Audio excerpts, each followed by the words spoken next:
Le faire, est-ce que tu peux mieux le faire? De Rose Anabiso, 30 personnes, mais au Sali acclamation à 100 personnes. Alléluia. Amen. Alléluia. Amen. Prions Dieu. Seigneur, nous te disons merci. Toi, le créateur de toutes choses, nous te recommandons ce moment.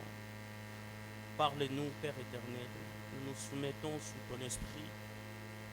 Père éternel, je prie à ce que tu utilises ma bouche, tu utilises mes mains, tu utilises tout de moi afin de véhiculer ta pensée et que la délivrance apparaisse comme une lumière, Seigneur, dans la vie de chacun de nous.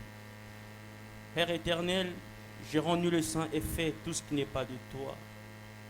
J'ai soumis au bas de la croix toute puissance de l'ennemi afin que cela soit captif à ton nom.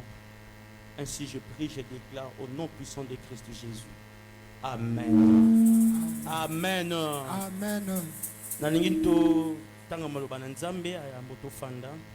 Je veux que nous puissions lire la parole de Dieu avant de reprendre nos places. Nous sommes dans le livre de Juges, chapitre 6. Chapitre 6. Quelqu'un est là? Donnez-moi la Bible. Merci beaucoup.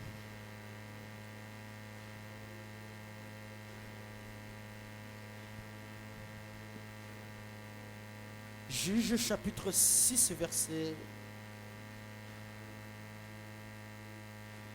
nous commençons au 25e verset. Quelqu'un est là? 6, 25 et 26. Juges chapitre 6, verset 25 et 26. Nous lisons notre Seigneur. Amen. La Bible déclare, dans la même nuit, l'Éternel dit à Gédéon, prends le jeune taureau de ton père, et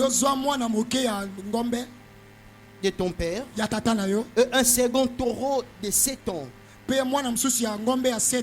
Renverse l'autel de Baal qui est à ton père, et abat le pieux sacré qui est dessus. Tu bâtiras ensuite et tu disposeras sur le haut de ce rocher un autel à l'Éternel. Tu prendras le second taureau et tu offriras un holocauste avec le bois de l'idole que tu auras abattu.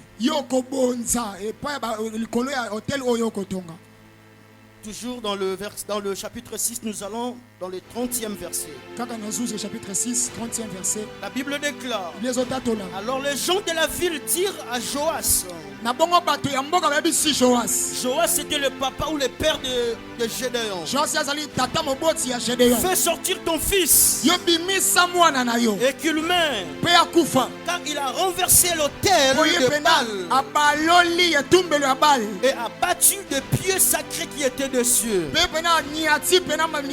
Alors le père de Gédéon qui s'appelle Joas répondit à tous ceux qui se présentèrent à lui.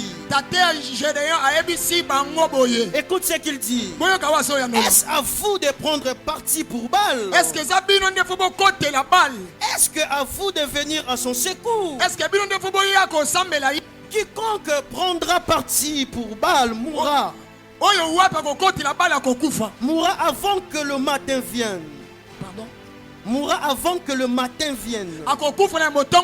Si Baal est un Dieu, qu'il plaide de lui-même sa cause, puisqu'on a renversé son autel. Et en ce jour, on donna à Gédéon le nom de Jérubal.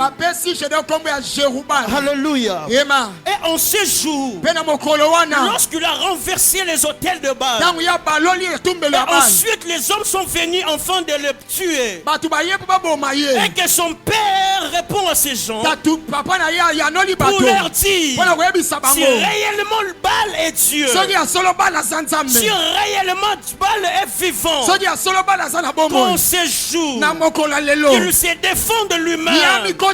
Maintenant à cause de l'acte que cet homme de Gédéon avait commis. Non, À cause de l'acte que Gédéon avait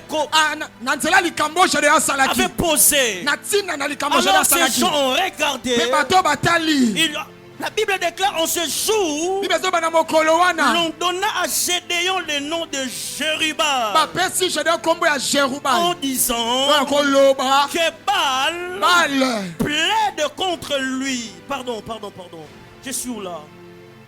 Que Baal plaide contre lui. Non, donc Amisambela en fait. Ok, Abalukelaye. Ok. Que Baal plaide contre lui. Puisqu'il a renversé son autel. Parole du Seigneur. Amen. Est-ce qu'on peut acclamer la parole de Dieu? Gloire à Jésus. Et nous pouvons nous rasseoir. Amen. J'aimerais que nous puissions lire le deuxième passage. Nous sommes dans le livre de Genèse chapitre 28. Chapitre 28. Vu que nous sommes au premier jour, Genèse de ce programme, j'aimerais aussi lire Genèse. Je ne pourrais pas rater Genèse aujourd'hui. Nous sommes dans Genèse chapitre 28, verset 10. La Bible déclare: Jacob partit de Beth-Sheba et s'en alla à Charan. Il arriva dans un lieu où il passa la nuit, car le soleil était couché. Il lui prit une pierre dont il fit son chevet, et il se coucha dans ce lieu-là. Il eut un songe, et voici une échelle était appuyée sur la terre, et son sommet touchait au ciel. Et voici les anges de Dieu montaient et descendaient par cette échelle. Et voici l'Éternel se tenait au-dessus d'elle. Et il dit: je suis l'Éternel, le Dieu d'Abraham, ton père, et le Dieu d'Isaac. La terre sur laquelle tu es couché, je la donnerai à toi et à ta prospérité. Ta postérité sera comme la poussière de la terre. Tu t'étendras à l'Occident et à l'Orient, au septentrion et au midi, et toutes les familles de la terre seront bénies en toi et en ta postérité. Voici, je suis avec toi. Je te garderai partout où tu iras, et je te ramènerai dans ce pays, car je ne t'abandonnerai point, que je n'ai exécuté ce que je t'ai dit. Jacob s'éveilla de son sommeil, et il dit: certainement, l'Éternel est en ces lieux, et moi je ne le savais pas. Il eut peur et dit que ce lieu est redoutable. C'est ici la maison de Dieu, c'est ici la porte des cieux. Et Jacob s'éleva de bon matin, il prit la pierre dont il avait fait son chevet, il la dressa pour monument, et il versa de l'huile sur son sommet. Il donna à ce lieu le nom de Bethel, mais la ville s'appelait auparavant Luz. Parole du Seigneur. Amen. Merci beaucoup. J'aimerais dire merci à Dieu, le Dieu qui nous a donné la vie, le Seigneur qui a fait en sorte que nous puissions nous réunir en ce soir. Je m'en vais plus vite pour m'acquitter au certain devoir. Dieu merci à l'ange de l'église, le dortier Gabriel Mbaya, pour cette marque de confiance. Alors je veux que l'église puisse m'aider à apprécier la grâce de cet homme, juste en acclamant le Seigneur, surtout beaucoup plus pour sa vie. Est-ce que tu peux mieux le faire? J'aimerais aussi saluer la présence de l'un de mes pères. Au-delà de mon père, il est aussi mon parrain en fait, Papa Kaka. Alors j'aimerais saluer la présence de pasteur Emmanuel parmi nous. Est-ce que l'église peut m'aider à l'accueillir ce soir? Alléluia. Alors, j'aimerais dire merci aussi à l'église. Merci à mon frère le berger Isaac. Un homme très bien. Un homme rempli d'onction de Dieu. Amen. Alléluia. Est-ce que quelqu'un le reconnaît en lui? Est-ce que quelqu'un apprécie l'onction de Dieu qui accompagne son serviteur? Alléluia. Amen. Alors nous sommes en train, pendant ces 4 jours, nous serons en train de faire un voyage où nous serons en train de parler de Jérubal. Alors je pense que nous avons déjà compris Juste en lisant les Écritures. S'il s'agissait de quoi en réalité? On est en train de nous parler d'une histoire. Des jeunes hommes que nous connaissons très bien, Gédéon. Je n'ai plus le temps de pouvoir relire l'histoire. Parce que le temps me fera défaut.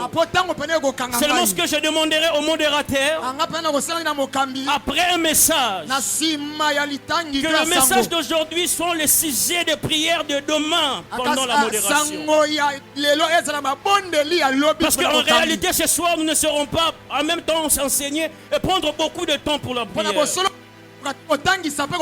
Parce que le degré de ta prière dépend aussi de la compréhension de l'enseignement de la prédication que tu as reçue.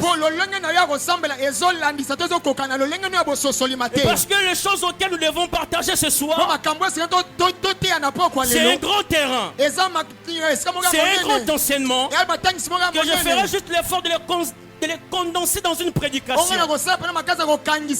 Mais si Dieu le veut, et que Dieu met dans le cœur de son serviteur, l'ange de l'église, que nous puissions avoir un séminaire où nous allons parler des hôtels. Où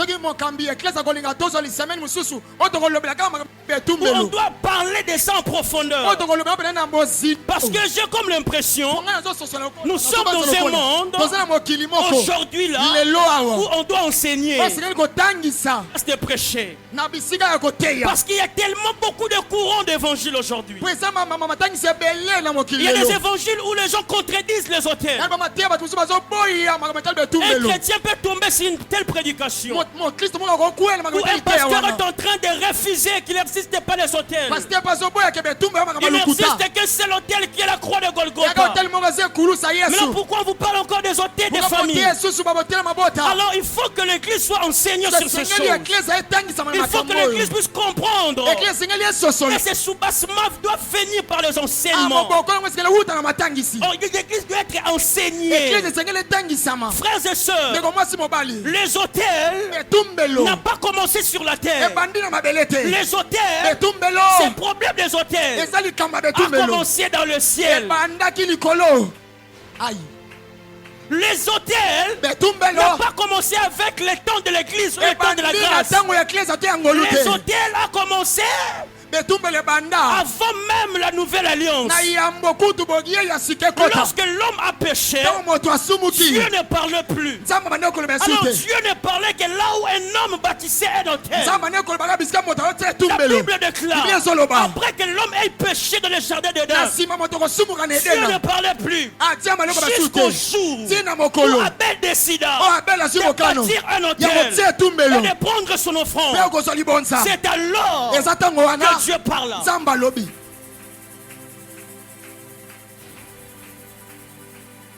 Alléluia. J'aimerais dire à quelqu'un, à chaque fois que le ciel veut visiter à chaque fois que le ciel veut visiter une famille, il passe toujours par un homme. Il passe toujours par un programme.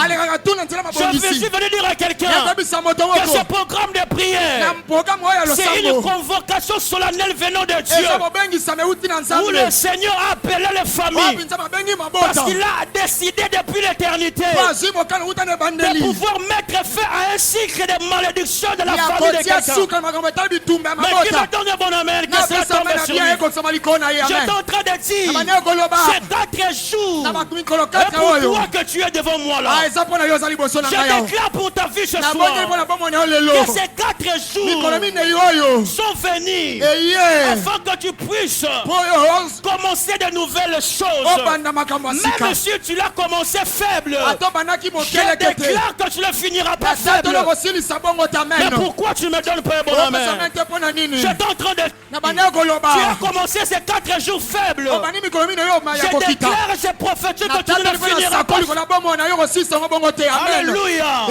Ce soir, je suis venu réveiller un héros. Je suis venu réveiller un Gédéon qui doit prendre conscience de l'existence des hôtels qui on dirait dans sa famille, qui on dirait dans le lieu où il habite. Frères et sœurs, les hôtels elles sont réelles. Nous allons prêcher et nous allons prier parce que nous croyons le Dieu que nous prions. C'est un Dieu qui exauce la prière.